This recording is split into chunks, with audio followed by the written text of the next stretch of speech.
Three signs your board director career is going to stall or struggle as you try and build a board portfolio. Number one is you're taking too much of a relaxed approach to the whole game. The reality is, if you want to secure board directorships, you've really got to have your hustle on for at least 12, 24 months. There is a lot of business networking required, there's a lot of outbound reach required. The biggest warning sign I get is when people say to me they don't care how long it takes, they're not worried if it takes quite a few years. If you've got that kind of mindset, you're just going to struggle to get the impetus, the momentum, the urgency, the sense of urgency that you require to actually secure board directorships. The second big warning sign is when people literally just are busy in their day job. I've got a lot of clients at the moment who hold really challenging C-suite roles.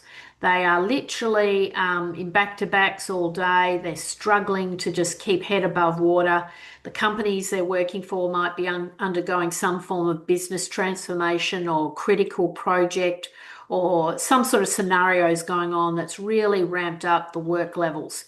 And as a result, they just don't have the time. And let's be realistic, to do this kind of work, you need to allocate time, you need to allocate a lot of time to the networking, and you also need to allocate time to the professional development to stay really current in the sector. So, another big warning sign for me is just really people who are carrying a lot of load. They've got big, complex roles that they have in their portfolio. They're just not going to be able to allocate the time and the effort required to be successful. They might be better off pausing and waiting to a better time in their life when they can allocate the time to be a board director.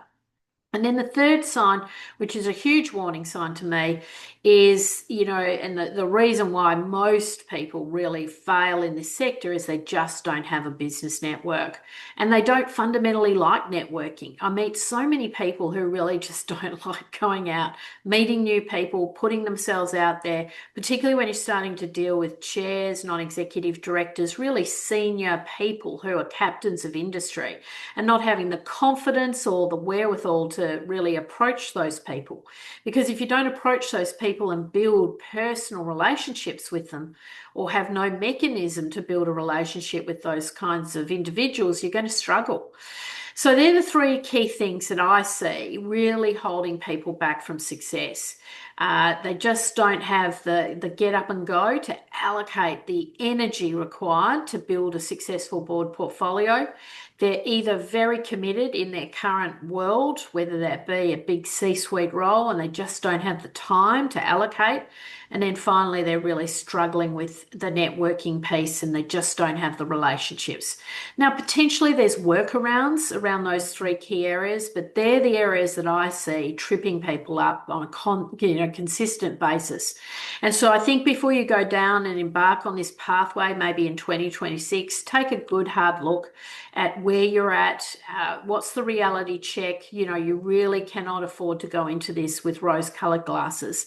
It sounds glamorous, but really at the end of the day, if you want to have a board career, you really have to be very focused, very targeted, and really putting in the hard yards to be successful.